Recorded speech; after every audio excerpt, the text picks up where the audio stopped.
let's say we want to open a cafe. Let's do it. All right. Like, if we wanted to, you know? Yeah, let's just think this is Valor 3. Yeah. The third Valor. We need a loan.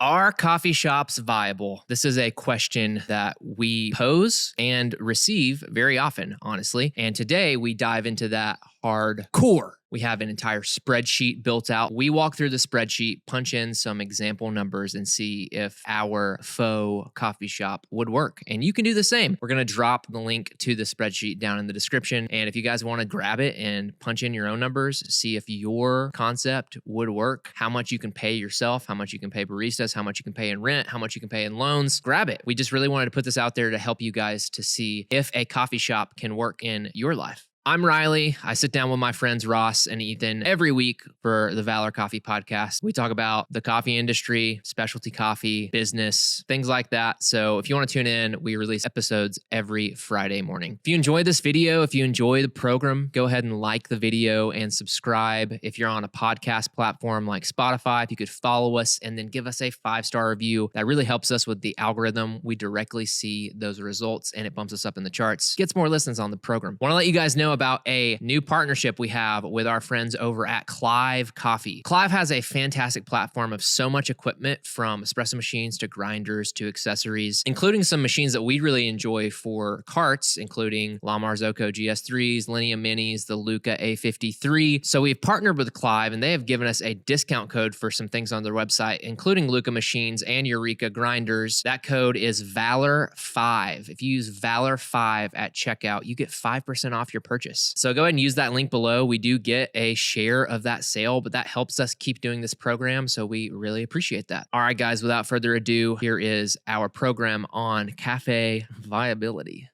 Well, we are live here in Roswell, Georgia. Woo! 30 minutes north of Atlanta. The real heart of the city. Traffic there. An hour and 30 minutes south of Chattanooga, right? Wow. Let's give some other geographical landmarks. Hour 45. Does from anybody How far are we from Louisville. Six Flags over Georgia? Right now, hour 20, but on a good day, 42 minutes. With or without traffic. No traffic, 42 minutes.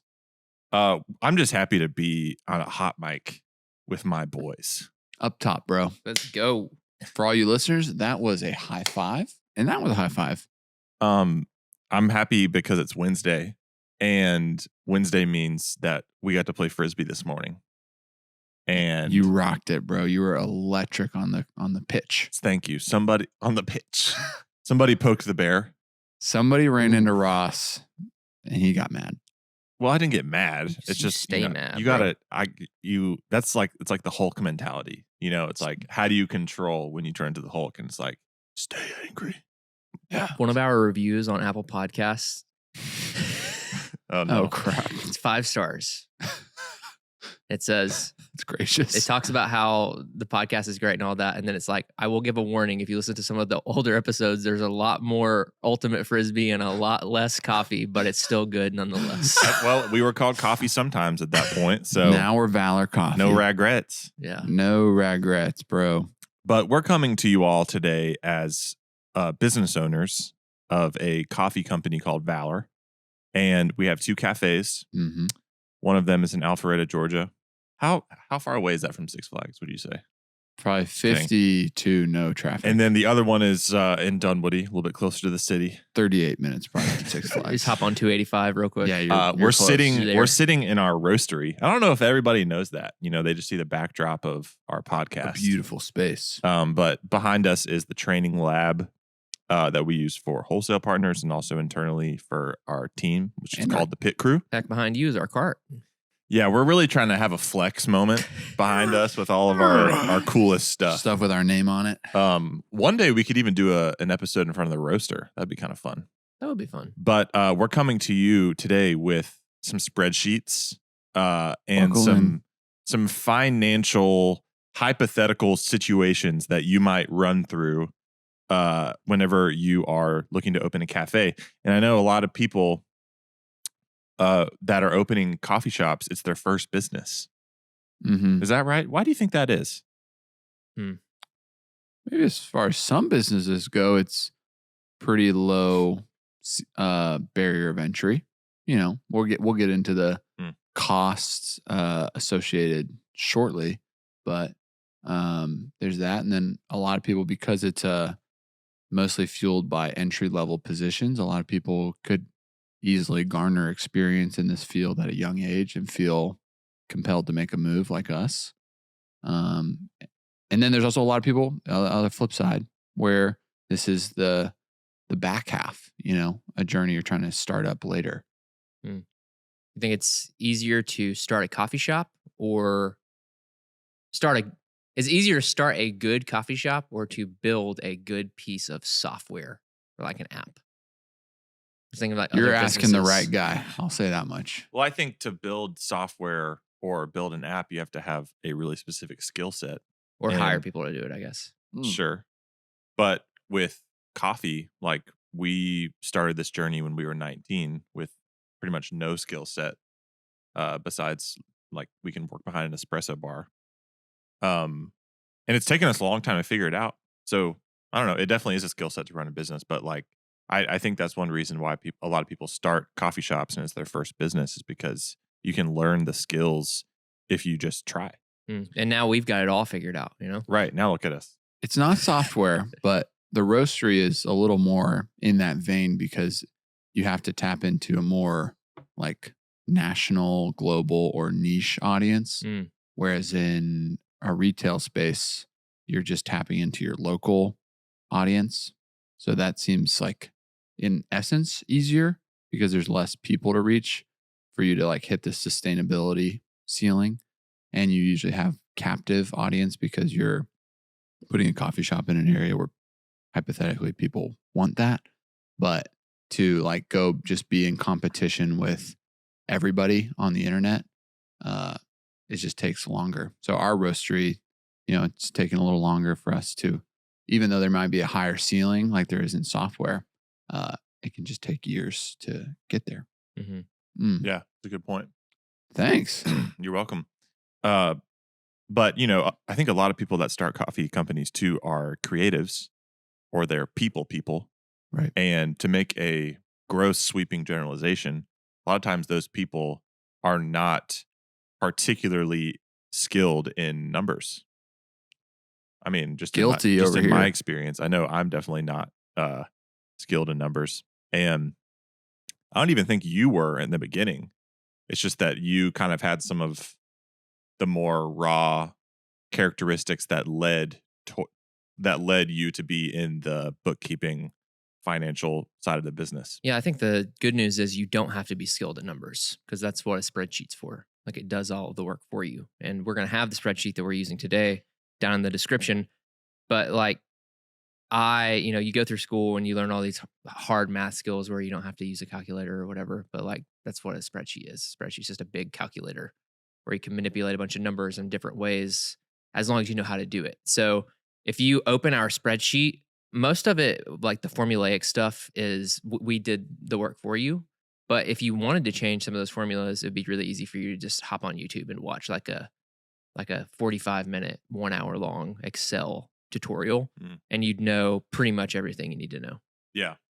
And the spreadsheet that we're talking about basically lays out the data that you would want to reference before you start the business. Whenever you're trying to budget your build out, what your costs are there, because that's going to tell you, depending on how you fund your build out, that'll tell you what kind of loan payments you'll need to make, which is definitely a part of this spreadsheet. But I mean, is it fair to say that this could just be like your monthly budget, more or less, of like, you could maybe transform it into that, but I wouldn't call that. We have like a different spreadsheet that we use for budget that is like way more complicated that maybe we can get to some other time. But I mean, at least to start, if you aren't working with anything else, then yeah, you could probably get away with using it as your budget. Yeah. So we'll plug in different numbers, like different rent numbers. Like I said earlier, loan payments, cost of goods sold, and we'll define all these terms later in case you don't know them. Because I know I did not know what all these terms were, like labor. Like, what do you mean labor? Labor is just how much money you're spending on payroll to employ your team. and just different configurations for your team, your budget, your equipment, the roles in the coffee shop. All these things inform the financial viability of your cafe. So we'll jump into all that. Yep. And so this is for people who are considering going down this road, right? Or if you've already gone down this road and maybe you don't have the best bearings on where you're at, how much should I be paying in rent versus how much should I be making? This is a great like check-in moment for you. So correct me if I'm wrong, Riley, but we're going to almost fill in our own spreadsheet. Do we want to do hypothetical or do we want to just pick one of our stores? And we'll kind of do a little bit of both, I think. A lot of the way along here, I gave some of Valor's averages. Yep. Specifically for our Alpharetta location, just because it's been standing a little longer. It's funny because last year, Alpharetta in some ways may have taken on a little bit more weight company-wide because of a new cafe. Mm-hmm. But I put in like our cost of goods percentage for 2023, our income percentages, as in like, coffee was this percent of our income and so on and so forth. Mm-hmm. And we can reference some of our other numbers as we go. The funny thing is that our numbers are not the best practice numbers right now. We have room to grow. Yep. Yes, that's a good point. This is not coming from the angle of the seasoned, we've done it, we've got it solved type, but we're on our own profitability, viability, sustainability journey. That's right. Why don't we just go through some of these terms on this spreadsheet? And to zoom out even a little bit further, I remember one of my first talks with my father-in-law who owns a hearing aid business. He told me about some of the most basic business things like fixed costs versus variable costs. So Riley, do you want to tell us what is a fixed cost? What is a variable cost? I would love to. Oh, I'm excited. My favorite. All right. Fixed cost. Let's talk about it in terms of personal budget. Okay. How about that? Okay. Let it rip. Month to month. Think about how you have a lease at your current apartment or you have a mortgage at your current home or apartment, condo. That number, unless things change, obviously year to year, but on a yearly basis, that number is usually the same. $2,000 for rent. That's coming out of your bank account every single month. Variable cost, think about all the things that you do that could be different. Maybe you go out to a movie in January. Maybe you go bowling in February. You go see the Iron Claw and go bowling with your friends afterwards. Yeah. So that is the most simple form. For us in a cafe form, if we're looking at our operating expenses, we have rent, obviously. Maybe that rent in our lease is on an escalator. So we know that every year it's going to increase by a certain percentage or a certain amount. And then we have utilities for the most part can be fixed. Like, you might know what your Wi-Fi bill is. Obviously, your power can change, but you know that money's coming out. Mm-hmm. Those fixed costs go into what we call overhead. So that is why you always want to maximize your space. The more you can sell out of your space, the lower your fixed costs are as a percentage of your total, top line number. Some variable costs. Obviously, you have things that can break. You have labor, which could vary depending on how much you as an owner work on bar. You have, meals that you spend on company dollar. The list kind of goes on. But I think the main thing we want to get across here is you want to maximize what your space can do. This roastery, for example, our rent is going to be, I don't know if I'm allowed to say the number. Let's just say our rent here is $100 a month. Don't say the real number. I wish. If our rent was $100 a month, it's going to be $100 a month, regardless of if we're pushing 100 pounds a week or 100,000 pounds a week. Mm-hmm. Obviously, you reach a mass where you can't sustain any more volume, but you want to get that number up so that that fixed cost is a much smaller percentage of your top line revenue.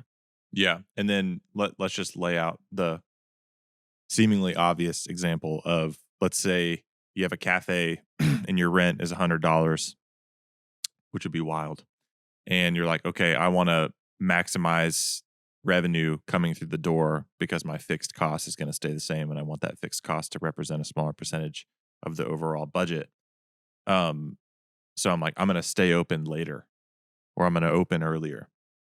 And so there's going to be more opportunities for people to come through the door and spend money. But then your labor goes up. Variable. And that's a variable cost. Yeah. So it's always just a balance between those two things. We've been pretty consistent with our hours over the years. I remember when we had our cart, we did some late nights, and it probably wasn't the best trial run to just like immediately write that off indefinitely, because it was just the three of us and it was a cart in the back of an alley. We would work 6:30 a.m. to 8:30 p.m. Yeah. It was a movie. We were bitter. But anyways, so what are some of the other things on this spreadsheet that we're talking about? Totally. So you talked a little bit just about like operating costs. So there's an entire sheet of operating expenses that you can plug in yourself. I will say green cells on this spreadsheet are editable. All other cells aren't. I probably would stay away from them. If you know how to work a spreadsheet and want to edit the formulas, you totally can. But that's why in operating expenses, even like the name of the expense, I just put the stuff that we categorize, like how we book our expenses. If you have different ways of doing that, you can add those in here. You can change the name of some of these, what have you. The ones that I'd probably keep the same would be rent, utilities, and general operating costs, because I put those individually on the summary spreadsheet. So if you change those, it's also going to change the counterparts. Mm-hmm. So there's that. Another big one, I put a staffing and wages spreadsheet that includes an entire calculator of like how you can calculate your total bar hours, basically. And it assigns it to each barista. And then you can also input your salary as an owner. If you have any managers, their yearly salaries, if you're going to do it that way. There's a lot of different ways you can handle this, but just I put it in one format, and that's kind of how we're going to roll with it. Lastly, the cost of goods sold and income pages, those are meant to reflect your percentages. So it's cost of goods as a percentage of your top line revenue. So if you spend, if we had a 33% cost of goods on something, that means if you bring in $300, $100 of that was cost of goods sold. So that would be 33%. That's pretty typical numbers. I put Valor's 2023 percentages here. Again, you're going to look at these and maybe not be blown away, especially because you think, Valor's a roastery. We have our company set up as different entities to where our cafes are just wholesale accounts of our roastery, just like any other company would be. So they pay the same price, so on and so forth. And I mean, I think something we're trying to tackle is like we had a lot of waste in 2023. I don't know if you guys want to speak into that and what we're going to do, fix it. Yeah, well, maybe we'll get to it later, but that's a lot of like nitty gritty little decisions. It's funny because the numbers are just cold hard truth, and then you have to kind of chase the rabbit of how to alleviate those issues, right? So I mean, as simple as like, do we really just drop a lot of pastries on the ground every day, or like, do we just make a lot of drip coffee and it goes cold and we have to dump it? So it's all these little things that seem superfluous on the surface, but if it's rhythmically happening every day, it's like really eating at your viability as a company. Because that's one of the overarching themes of this whole time is the reality that we're in a very narrow margin industry, So to be considered viable or sustainable or profitable, you have to like have a pretty decent grip on your ins and your outs, to the point of like, this happens all the time because Valor is just a busy, high energy space. People come in, they're like, man, you guys must be killing it. We're like, well, I mean, all of this, what Ross was saying, all of that volume raises a lot of variable costs. If you kind of lose track of where all this is going and you're just like, just spending left and right or wasting left and right. Spinning your wheels. Yeah, you're spinning your wheels. Bye-bye. Like having money in the bank at the end of the year. Yeah, for sure. All right. Other things on here, kind of talk about cost of golds. Why can't I talk, boys? Just breathe. Breathe. Just breathe. I'm just too excited. Well, you're doing a lot. You have the spreadsheet and you're having to walk us through it. So everybody just relax. All right. Yeah, I will relax. You relax. Income, same deal as cost of goods sold. It's going to be, these numbers are as a percentage of what you're going to bring in. So if you take, say coffee is 70% of what you sell, food, 19, I'm giving Valor's 2023 numbers. Coffee was 70% of what we sold. Food was 19%. Retail coffee was 8% and merch was 3%. Mm-hmm. I'll say we didn't really do many merch drops last year. Those numbers all I think could probably end up being tweaked, but you're going to want to change these numbers. Like if you're going to have a robust food program, you're probably not going to be doing 19%. You're probably going to be doing more. Mm-hmm. We have a very simple food program. So take all that into consideration because those numbers will help reflect the things that you put in on your cost of goods sold. So if we look at the summary, well, I'll back up really quick. I put a rent and lease calculator in. The number that gives you, you're going to have to take it and manually put it in on the operating expense sheet yourself. I didn't want to link those up because if you already had the number, I didn't want you to have to use the calculator because the calculator is like a very traditional rent calculator where you put in your price per square foot per year. That's often the price you get from a leasing agent. It has the CAM per square foot per year.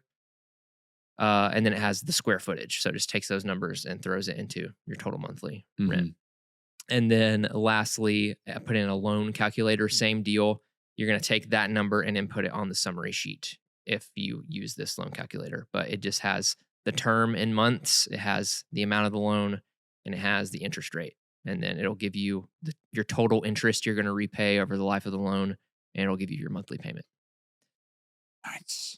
So looking at the summary sheet, that's where all the numbers really take shape and you can like see things change. You're going to input your transactions per day and your average transaction. And I'll share my screen here in a second and we can go through all this stuff.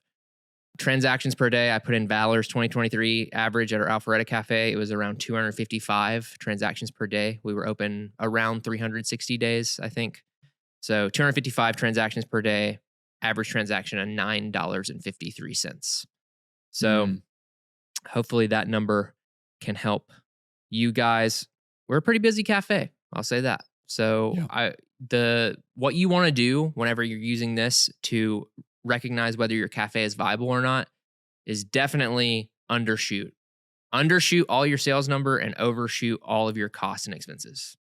You don't want to open a business and it not work. So you would rather be a little bit discouraged by this and make it at least break even than you would be like walking on cloud 9 and your numbers just be like inflated and ridiculous. So that's why I kind of tried to give our numbers, but it took us a while to get there. And also, I don't think, you look at our Dunwoody space isn't as busy as our Alpharetta space yet. It's like, it's like basically on the same level.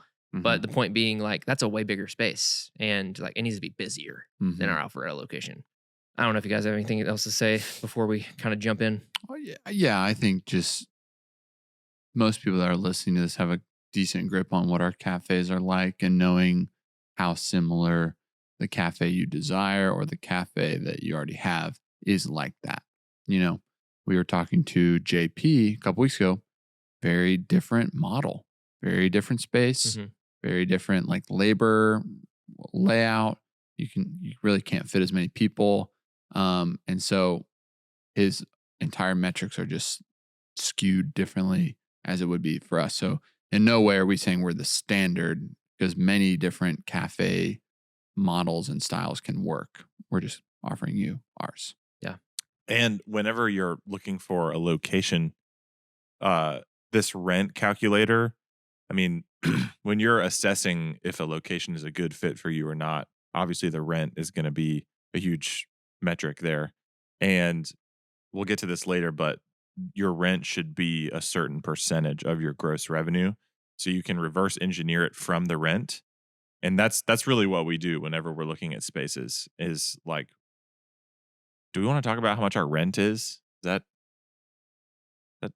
I don't care, but is I'm it fine. Yeah, I don't care. okay? Whatever. Let's talk about Dunwoody. So how much is our rent in Dunwoody? After taxes and everything, like common area maintenance, that's what CAM means. CAM and taxes plus our square footage, we cut a check for $6,000 a month. And it's just above 2,000 square feet, Yes. just barely. Mhm. So we've got that number, and then we're like, okay, It's 2,200 square feet. okay. So you said 6,000? Yeah. So 6,000 needs to be what percent of our gross top line revenue? Ideally, I mean, just give a range. 5 to 10%. 5 to 10%. Yeah. So Some people would say 3 to 8. I would just kind of call that a little bit optimistic. sure. So then you break that down into like, all right, I wonder how many transactions we could do per day. Yeah. Or I wonder, on a Monday, Tuesday, Wednesday, and, just go down the line. Let's say on Monday, like if it's a cafe that's just starting out, you're like, okay, can we put up 1,000 on Monday? Mm-hmm. $1,000 gross revenue on Monday. Tuesday, 1,200. Wednesday, 1,200. Thursday, 13. And then, your weekends will typically be more busy, depending on where you're at. But in our experience, and then a lot of different wholesale partners that I've talked to, weekends are always busier. Reverse engineer it that way. I think that is helpful whenever you're location scouting.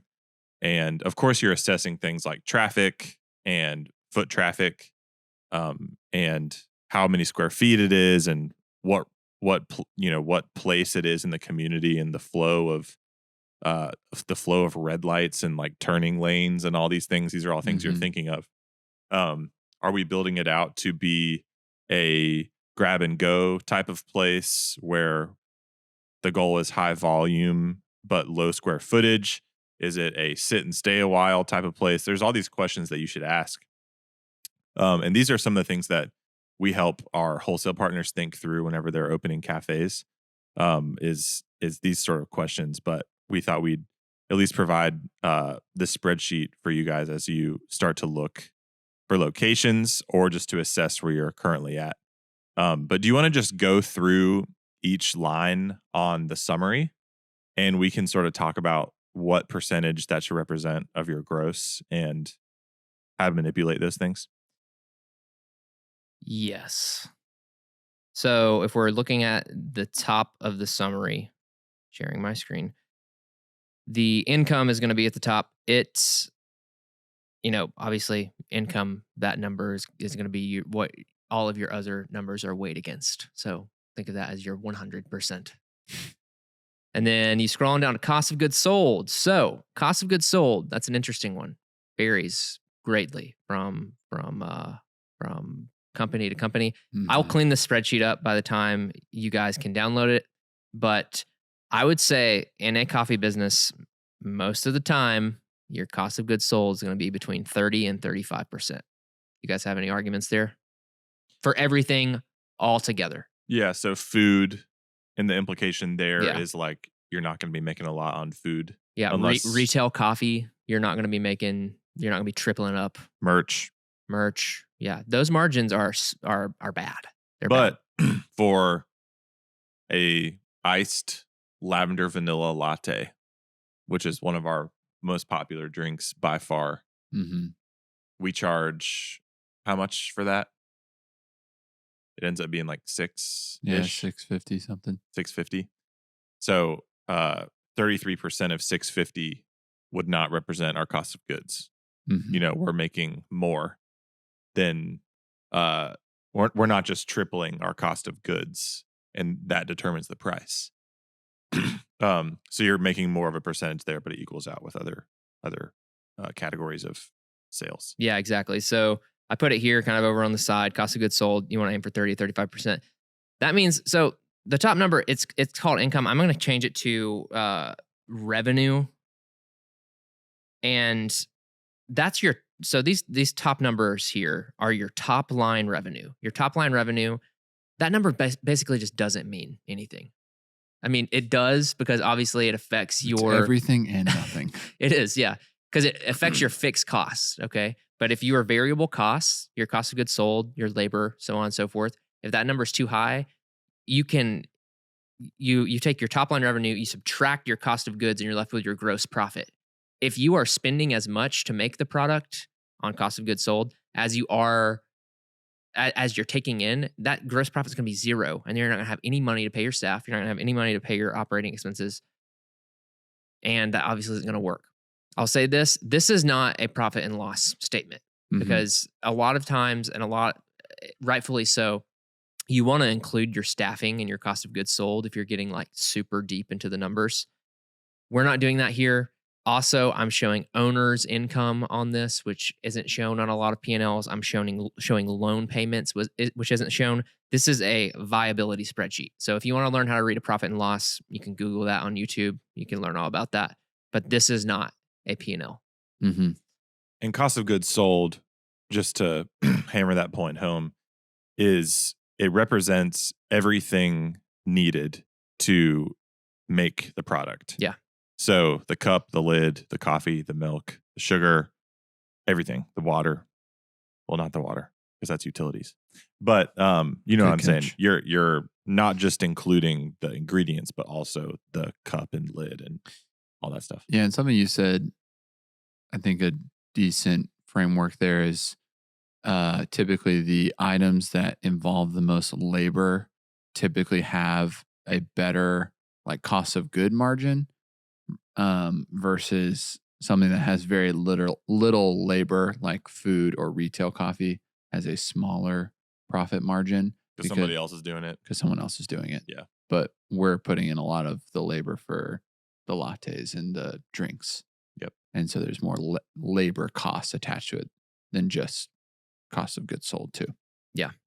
Yeah, and cost of goods sold being a variable cost, like there's that's one of the things that you can control is, how can we charge the same price and be able to spend less on making that product?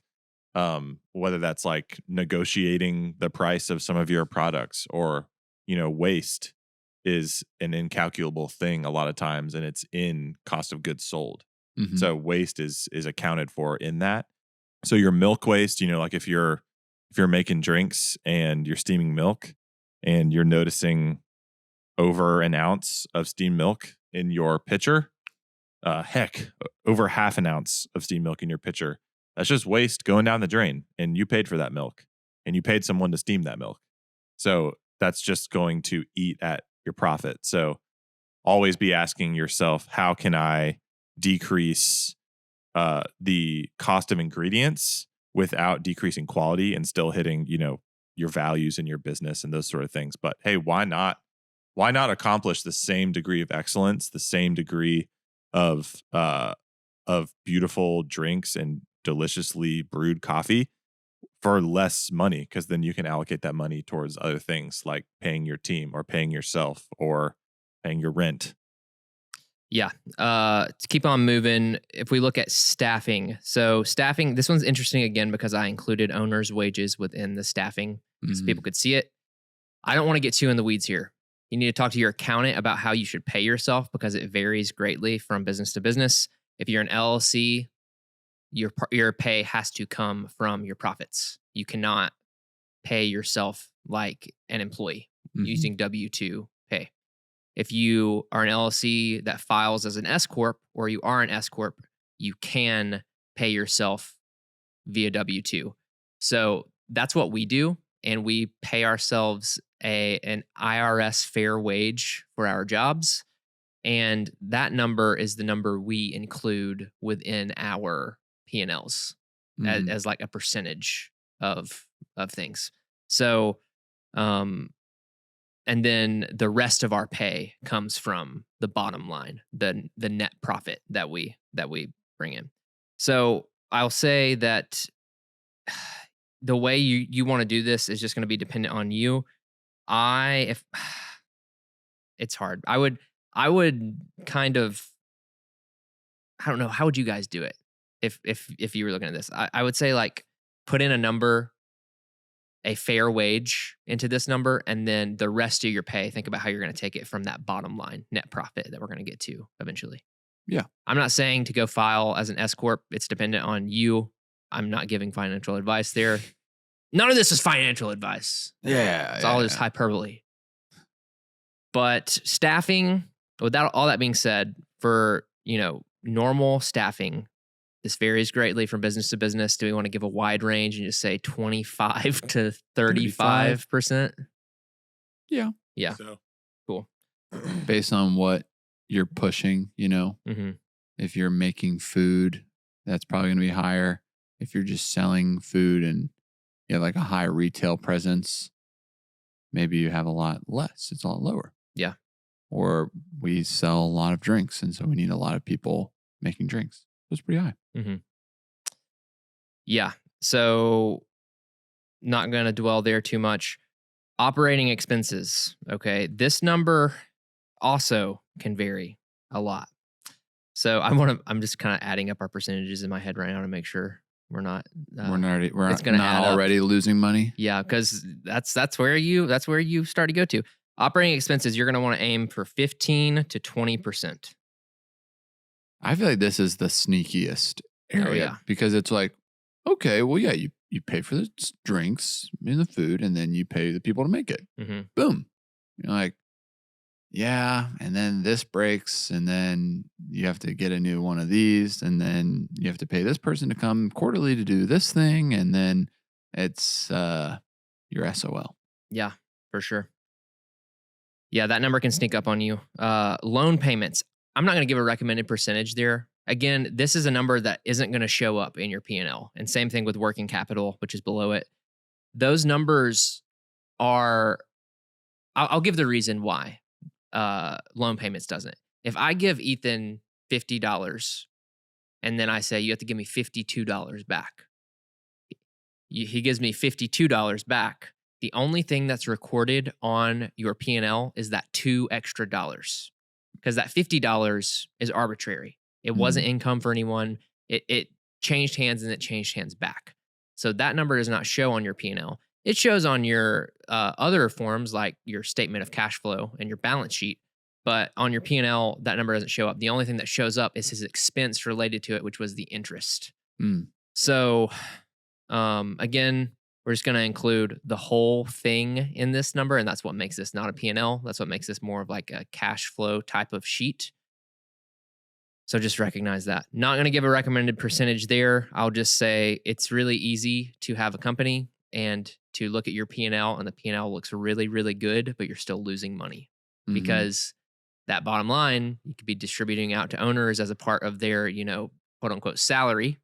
And then you can be paying off 3 loans at the same time. And then that number, if you included those, would actually be negative. And it makes sense that the loan payment is on this viability spreadsheet because it's just that. It's like, how viable is this business model? Yeah. And if we spent so much money on the build out and so the loan payment is really high, then that would definitely tell you how viable your cafe is. Yeah. So that makes sense. Same Same thing with working capital. This is definitely not a number because this is essentially your savings that you're going to kind of invest back into the business. This is just for you to think about, I'm going to start up this cafe. It's going to cost me this much. I'm going to have this much in the bank to start. That's not enough. I need more. I need more padding. So just punch that number in where the green sheet is right there for what you want to monthly add to the business. And it'll help you understand if you're going to have any money left over. Okay. I think we can start filling in the numbers. I'm ready if you're ready. I'm also ready. All right. let's do it like this. I'm going to build out a transaction calculator too. I kind of forgot about that, but it'll be done. And the transactions is like the last thing you do, but we're going to start from the earliest. Let's say we want to open a cafe. Let's do it. All right. Like, Ooh. if we wanted to, you know? Yeah. Let's just think this is Valor 3. Yeah. The third Valor. We need a loan. Yep. That's very true. We need money. We need a loan. We're going to try to get an SBA loan. Yep. We're going to try to do a 10-year term. Yeah. That's what most are. Really? Yeah. So we're going to try to get a 10-year term. That's 120 months, right? Yeah. Perfect, bro. You're on it. How much you guys think this cafe is going to cost? Let's say $350,000. 3. 350? We'll go for like a low to medium option, which is really You want to say anything there? I mean, I feel like Dunwoody cost us almost like flipping 5, and we did a ton of the work ourselves. No shade to the GCs and the contractors. You guys did a lot too. We just did a lot of finishing. Your dad came in crazy clutch with all this woodwork that would have cost like another 80 probably. And it's like an awesome cafe. It's nice. But it is expensive.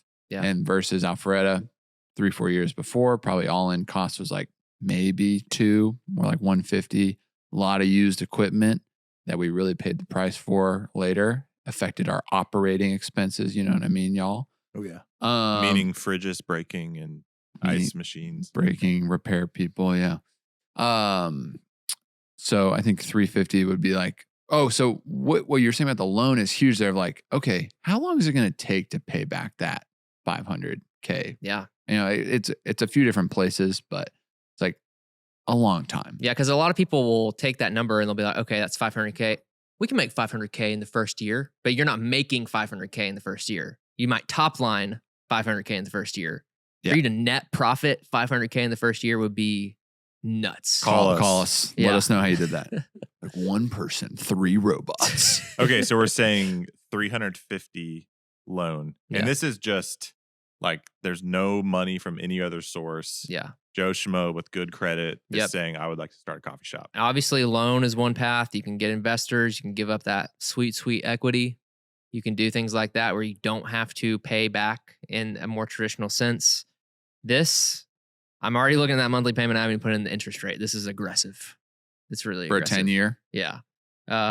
So interest rate, I'm going to say 10%. Really? Yeah. That's a lot. I don't know what the SBA's interest rates are right now. Let's see. I feel like the housing interest rates are like down in the 5s. Yeah, but this is more. Oh, okay. Let's see. Yeah. And also in that number, you've got like your working capital of just like money that you want to start with. Yeah, in your bank account. You don't want to open and you're like, oh, I have to buy coffee, buy milk, buy this, get ready for my first round of payroll, you know? I will say too, look, this arrangement of 100% of the money coming from an SBA loan is relatively rare. I haven't heard very many people just totally fund their cafe through an SBA loan. Anyone in the comments section, I would love to hear really however much information you want to disclose. You could be in the survey, bro. Yeah. I would love for stuff like this to be in the survey. How'd you fund your cafe? Yeah. You don't even have to say any numbers. Just say like, you know, in my cafe, I've had a loan, personal money. I know for us, like we had someone that really believed in us and just took his money out of other investments and then just, I almost said gave it to us, but loaned it to us and just charged us interest. But point is, we'll do this SBA thing, but I think it's relatively rare. I think a lot of people usually put in some of their own money. Mm-hmm. Some people will do crowdfunding. I know we've relied heavily on crowdfunding over the years. I'm seeing You seeing 10? SBA 7A fixed rates, 13.5 to 16.5%. Holy Mamma mia, bro. Yeah. people don't. All right, want let's you to not start open. businesses. Let's not open a coffee shop. Let's do something else. I mean, I'm just going to punch in 13.5. You got to, man. Yeah. Got to do it. What's so that that's one? going to make that monthly payment $5,329 a month. Whew. Catch So- me outside. How about that? You know what I mean? Woo. Okay. Well, we can run the numbers, but Okay. aren't we basically just saying that is impossible? I don't think any of our loan payments have gotten too close to that amount. No, they have not. I'm looking for terms to see if we can stretch it out a little further. 10 years or less. The term of the 7A loan will be the shortest appropriate term depending upon the borrower's ability to repay.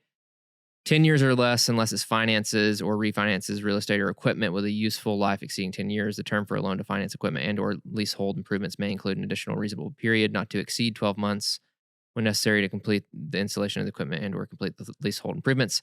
A maximum of 25 years, including extensions. A portion of a loan used to acquire or improve real property may have a term of 25 years plus an additional period needed to complete the construction of improvements. We got to cut that into a reel, bro. I know, that was magic. It's awesome. So what did that say exactly? It's probably going to be 10 years. Okay. Yeah. Let's just keep rolling. All right. I mean, we're going to keep rolling. We're going to have to come back to that number. I can tell you that right now. Yeah. I'm going to take that number, 532960, and I'm going to put it into our summary down here Uh-oh. in the green cell for monthly. Don't do it. 532960. All right. So currently we are at negative 532960 per month. What are we going to do?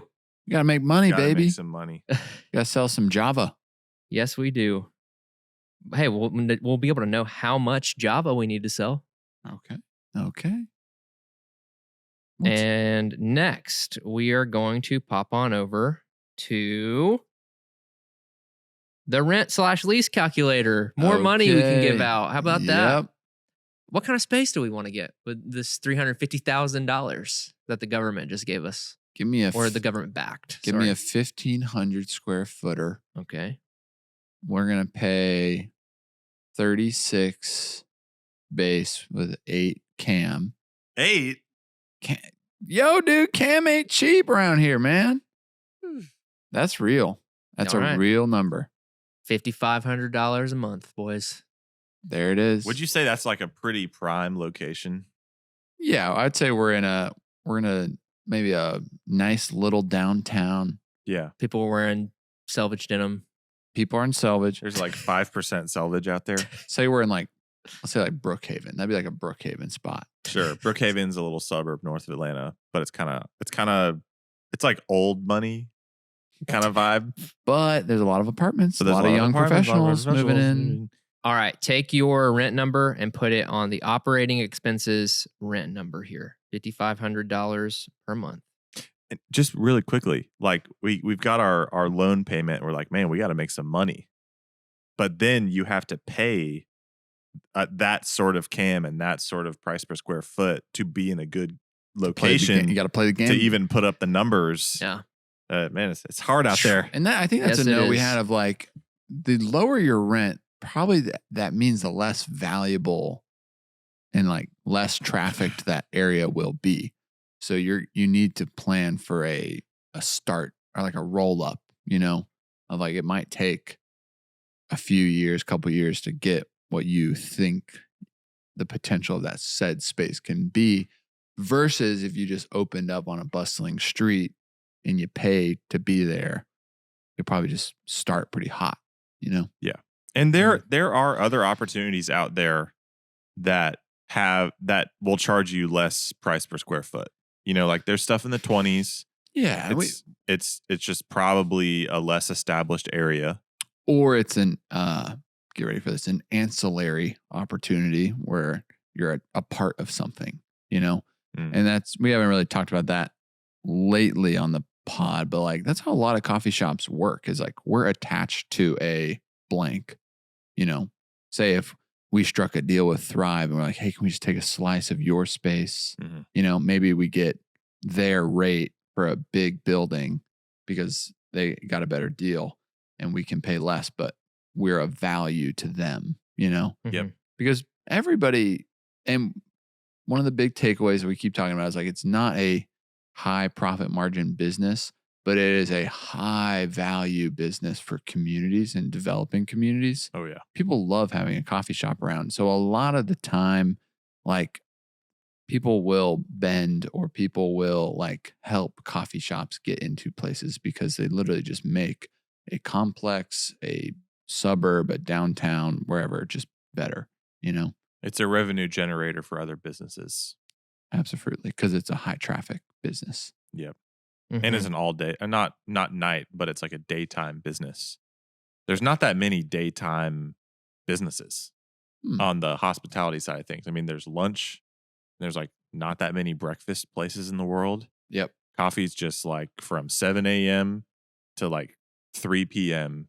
You just got people. Mm-hmm. Where do we want to go next? We want to go to staffing? How are we going to staff this thing? So if you got a 1,500 square footer, you're probably in a pretty good area. You're going to want at least 3 people on for your hours that you have. So let's say you're staffing with like 33 hours of staffing per day. How do you want to quantify all this? Do you want to pick an hourly rate? $10. $10 plus teas, talking tips. Yeah, totally. You guys can do this however you want. I set this up to where you can input how many bar hours you're going to work per day, how many bar hours your managers, your baristas are going to work per day. So you can kind of build that out into your schedule here, and then it will translate down into each of those individual people. That's good.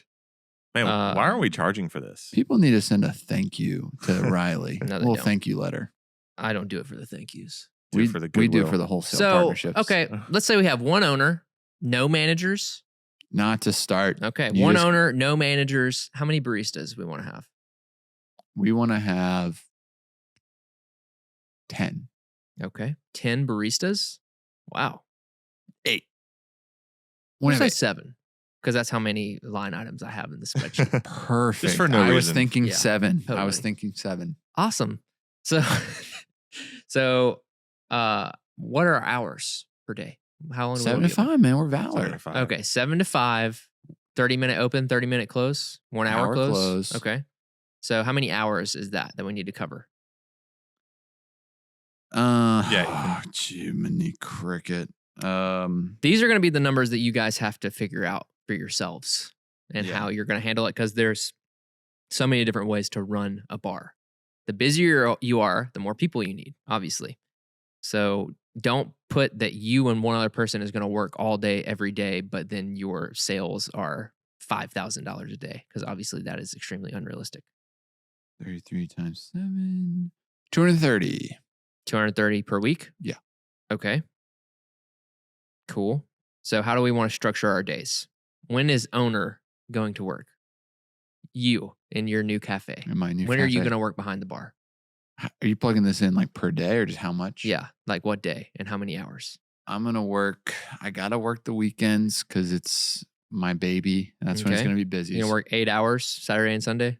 Gotta. Cool. All right.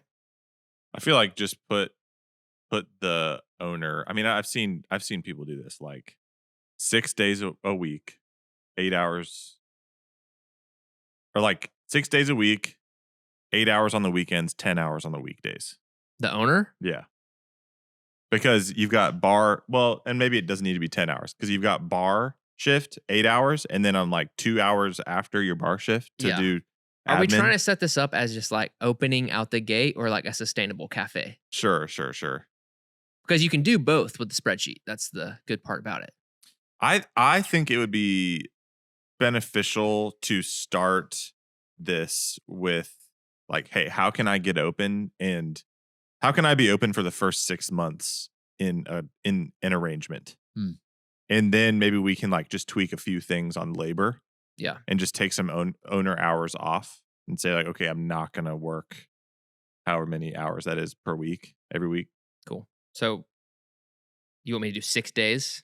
6 days, Okay. 8 hours on the weekends. That's wild. When are they going to do the admin work? Well, they work 8-hour bar shifts, or let's say they work 6-hour bar shifts on the weekdays. Okay, that's what I need to know. We're looking at bar shifts right now. All right, cool. But audience know that It's like work your bar shift and then do admin in the afternoons or something. And run your company. Cool. No owner 2, no managers, baristas. How are we going to build this out? We have no one on Mondays currently.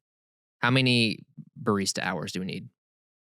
You said 33, right? 33, yeah. So you could do, if you have 6 people, you could do 4 6-hour shifts and then 1 8-hour. That'll get you more like that 31.5. It's a little arbitrary. It's just building out a schedule. Let's just do a classic Valor 4 6-hour shifts. I don't think I have enough line items for all this, but 4 6-hour shifts and 1 8-hour shift for the mid. okay. And that'll give you mostly 3 people.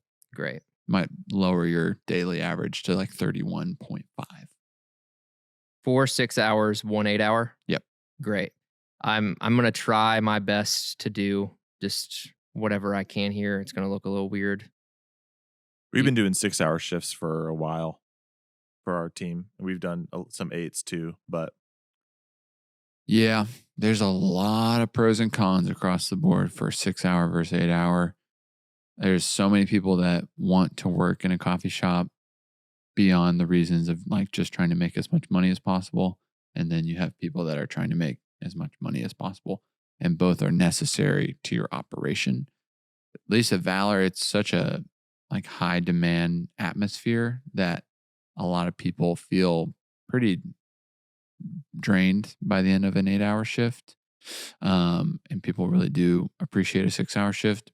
But I was talking to a guy just last week of like, yeah, but then if you work 5 6-hour shifts, you're just making 75% of what you could.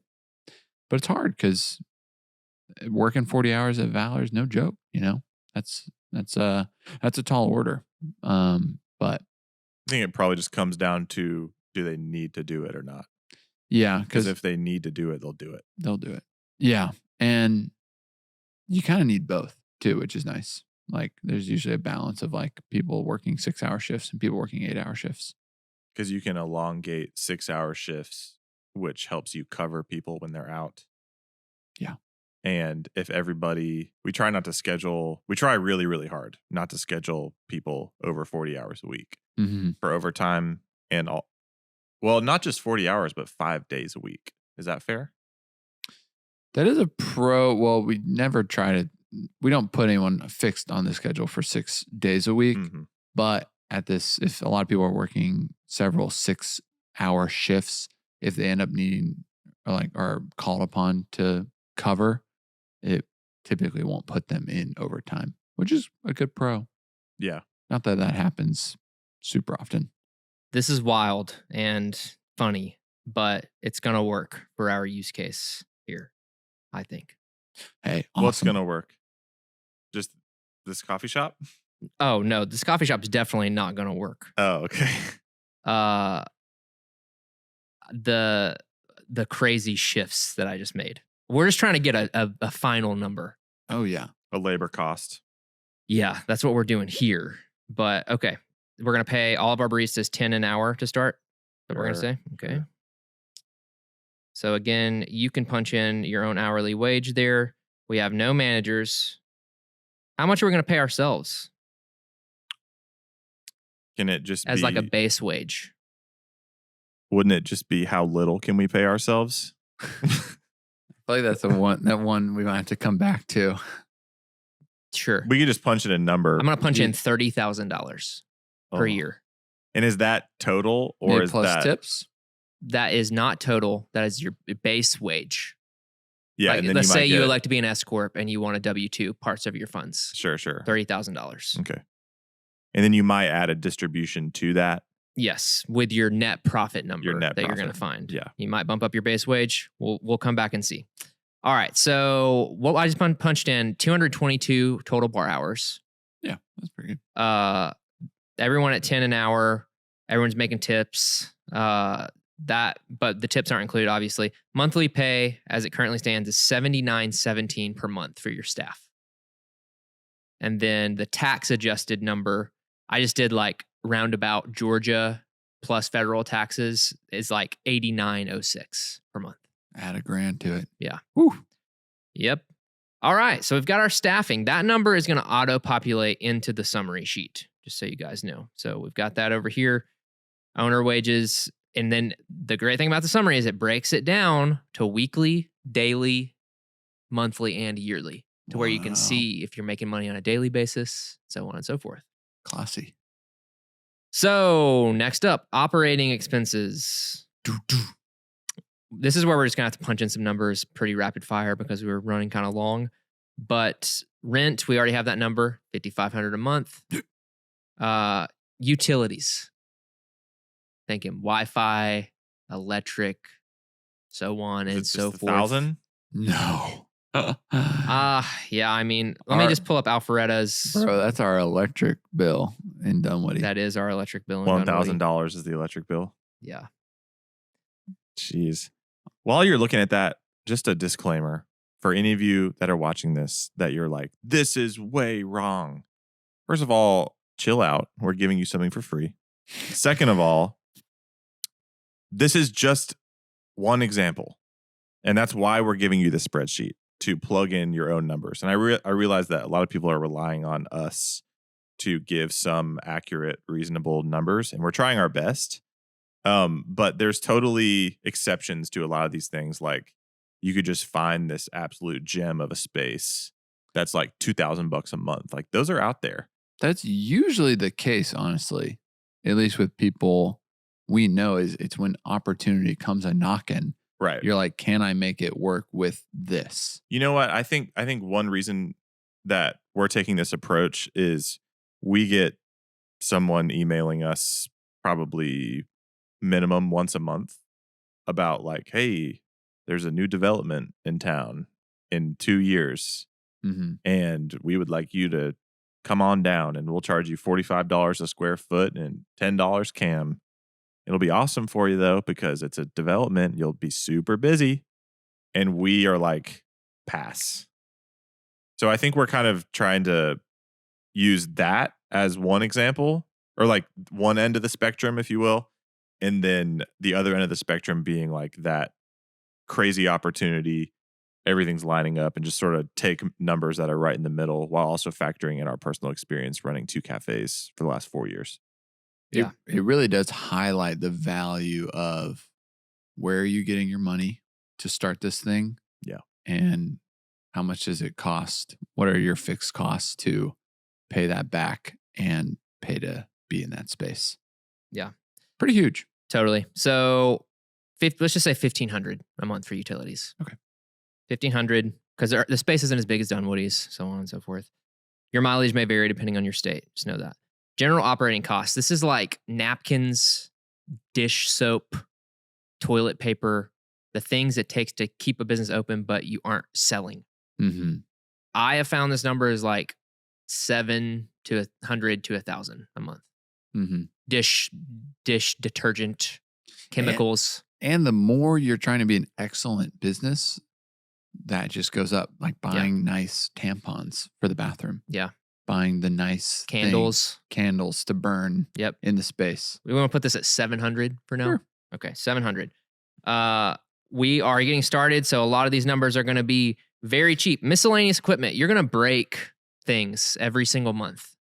You're going to break cups. You're going to have to replace stuff. I'm going to set this number at $400 a month.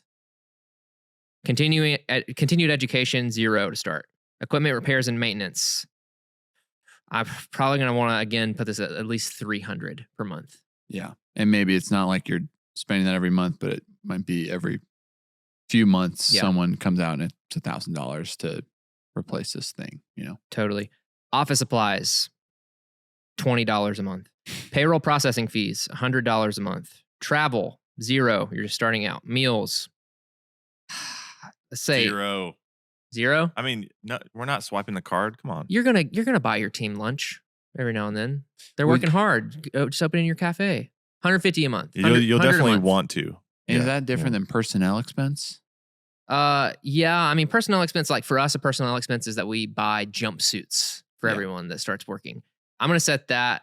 We're gonna set meals to 100. We're gonna set personnel expense to 0. You're gonna buy the team a little something every now and then. But in the form of meals to start. Feel me? Deflate them. Pizza nut. Team events. Probably not. Just keep it low. Like, what do we need to do to start? Okay. You know, It's probably like $100 a month. Yeah. Decor, 0. You put that in your $350,000 loan. Advertising. This is interesting. You want to run ads? I'm going to say no. We're going to say no for us. Because if you're paying that much for that space, it's probably in a Good pretty location. Yeah. Yeah. high traffic area. Contract marketing labor. Designers. So on, so forth. Let's assume it's a creative. You can scrounge it up. Okay. 0. Charitable giving. To start, probably 0. Sure. Then you have your yearly expenses like insurance. Okay. I'm going to call your workers' comp plus your liability insurance. Let's just call it $3,000 a year. Start. Again, Yep. it'll depend on your state. Legal and professional services. Someone's got to do your taxes. It's complicated now. I'm going to call it $800 a year. Corporate licenses. You got to pay the health department for stuff. Oof, that's no joke, man. Probably $1,000 a year. $1,000 a year. Yeah. Gotta get your occupational tax certificate. Public parties and events. You got to do that kind of stuff, guys. $1,000 a year. Okay, we've got those numbers. Let's move on to cost of goods sold. So we're going to set these as percentages. We're just going to do what Valor did last year. Last year, our coffee and tea was 35%. Mhm. Not good. It should be 30. Going to be real, but we're gonna roll with it. Food, 55%. Yeah, it's hard out there. Retail coffee. This is coffee bags you're selling from your wholesale provider or whatever. 60% cost of goods sold. Merch, 65% cost of goods sold at best. You do not make a lot of money on merch, people. Unless you're really cool. You know, like you sell a crappy t-shirt for $60. Yeah, true. People out there doing that, dude. Yeah. Coffee and tea. Oh, sorry. We're on to the income now. So income, coffee and tea as a percentage of our income, for us, that was 70%. Food was 19%. Retail coffee was 8%. And merch was 3%. Like I said, towards the start, if you have like a robust food program, obviously that's going to be different. So we've got all those numbers punched in. They're going to populate our spreadsheet after we put in our transactions per day and our average transaction. Okay. I just very roughly built out that calculator for us. Hey, all right. So, and I'm totally not going to have to do the math live on air or the formulas live on air to get this. Let's just do Monday to Friday what we expect in sales and transactions per day. Sales, starting with that number. Yeah. I mean, I think what I said earlier would be close. To start, yeah, probably like 12. I would say like 12 to 14. Let's just say if you want to average, do you want to do every day or an average?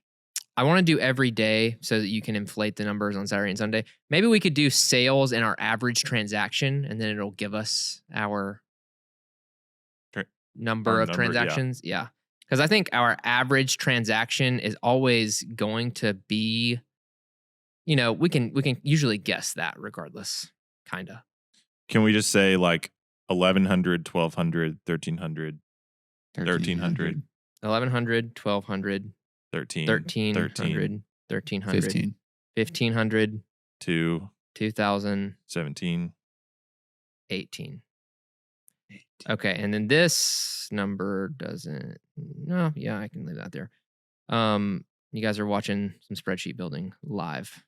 This is how it's done. All right, I'm so breaking a sweat. what do we want to think our average transaction is? $8. Okay, Go a little low. $8. Need to make that one green for you guys. So this is going to be that number divided by 8. That's 137 transactions on a Monday. This is some hot radio for the listeners out there. You're just like riding down the road. I think then this is important to establish your floor as well. So Yeah. like it's good to know the numbers of how much do I need to break even, you know? Yep. And Yeah. then if you feel comfortable that you can start a business and start by breaking even, a pretty good sign, I would say. Yep. And then work towards profitability. But knowing that the busier you get, you also have to start doing a better job at managing your variable costs, because those will eat you up. Does this whole podcast sort of have like a doomsday negative vibe to it a little bit? Come on. Maybe just a little. Maybe just a little, because we are like doing the model. We're kind of putting out the model that you're saying of like development reaches out, and we're just going for it. Money, getting the money from the bank, having to pay it all back at the top tier interest rate. Got to pay the top tier rent. Perhaps. I don't really care about coming off a certain way. I mean, especially when we're talking about numbers, like they're just numbers. Yeah. But just to drive the point home that this isn't the only, this doesn't mean you shouldn't start a coffee shop. I mean, we're not even to the summer yet.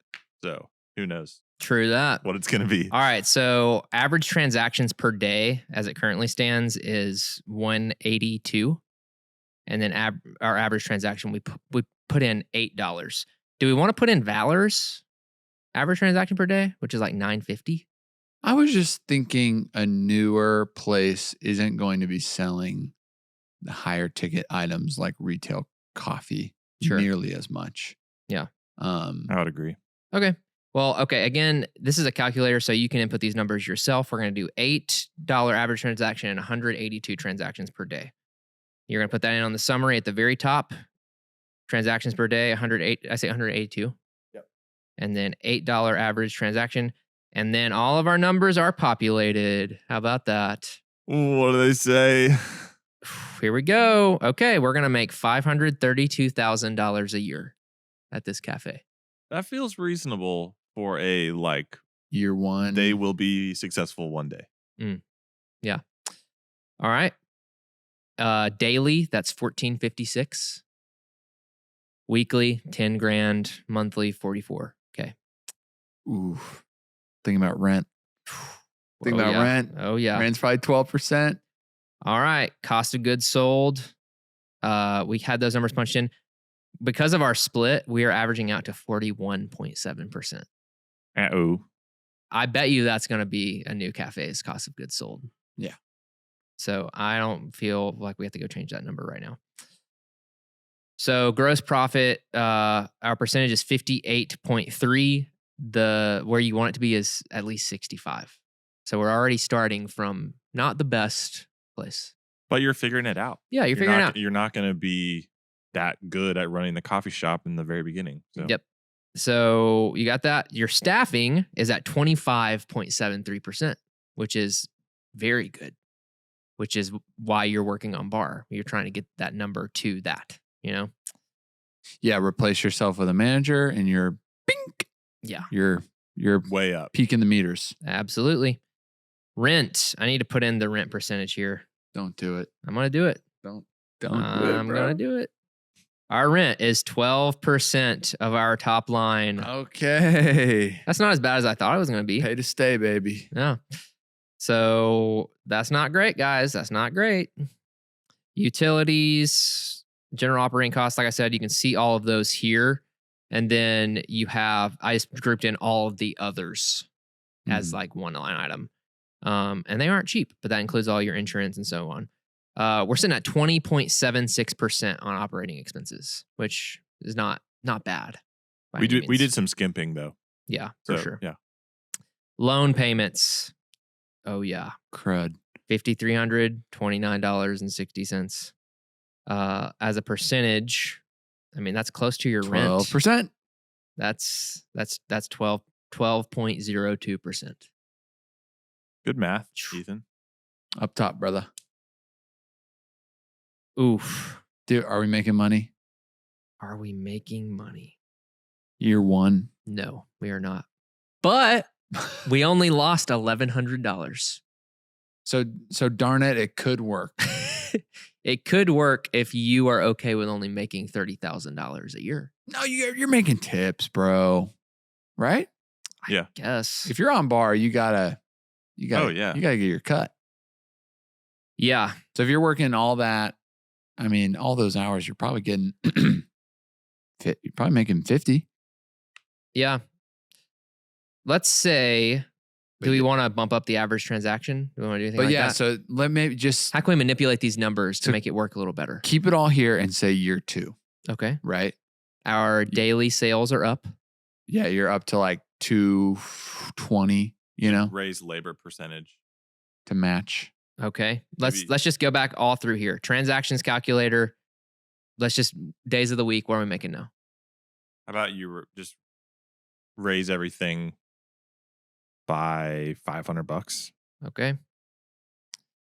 Brookhaven's going flipping nuts over Valor 3. Or Ethan's Coffee Shop. Rebrand. Hey. Ethan's Java Hut. What about the brand momentum? Okay. Average transaction is what now?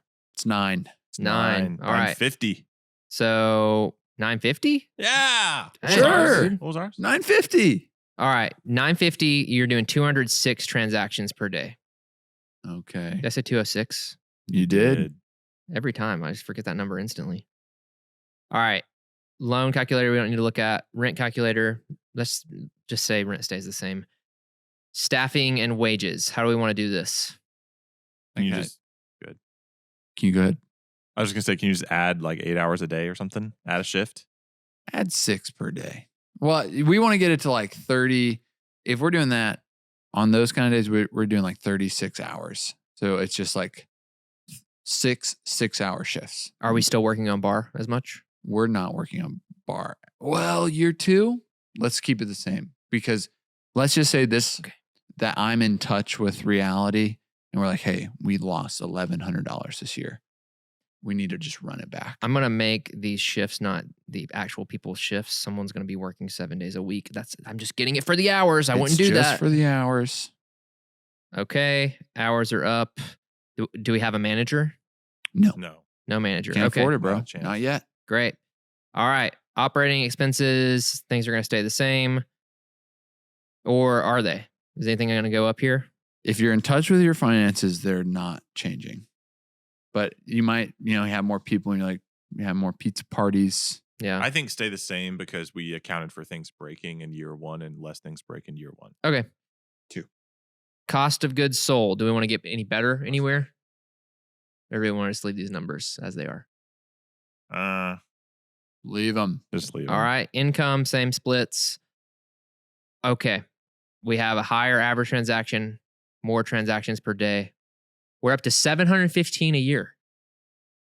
Pretty good. Top pretty line. good. Pretty good. That's a busy cafe. Our cost of goods is still 41.7%. But now we are bringing in $6,700 a month Dang. in bottom line. Might want to open a coffee shop. Brookhaven, here we come. Toot toot. But let's say because of that first year, your bank account was looking rough. Yeah.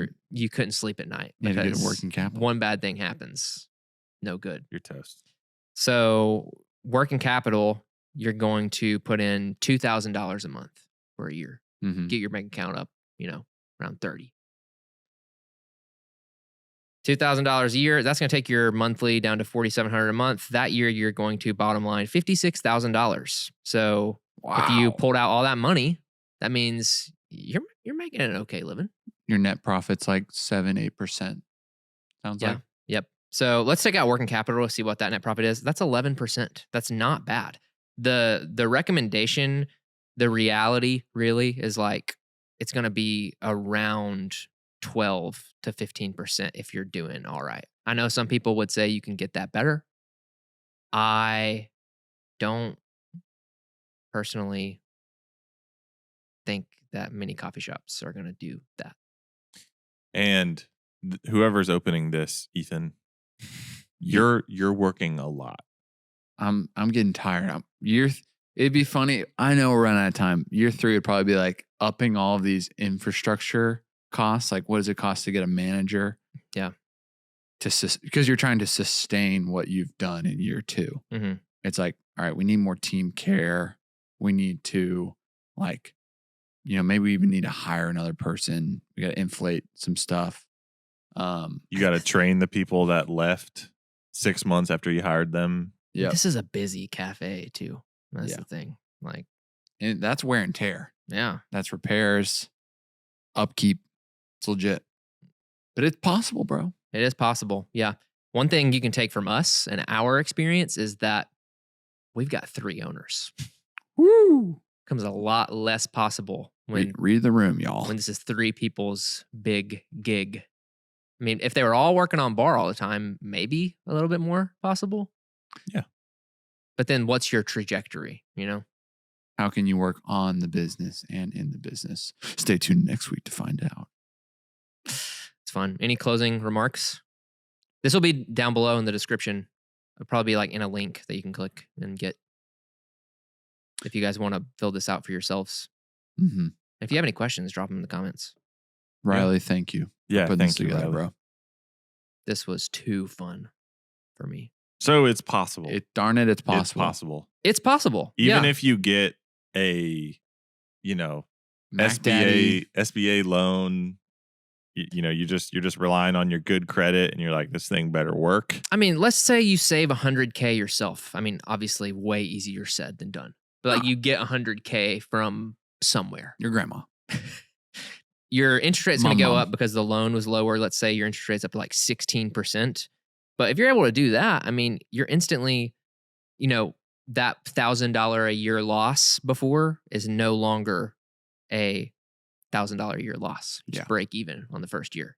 So the way you start something, that's probably one of the biggest takeaways. The way you start something, the opportunity at hand is very important to what kind of trajectory and path you're setting your company on. And to be clear, our first cafe did not cost $400,000. No, it did not. It was a different time, and I understand that, but it was very bootstrapped, used equipment.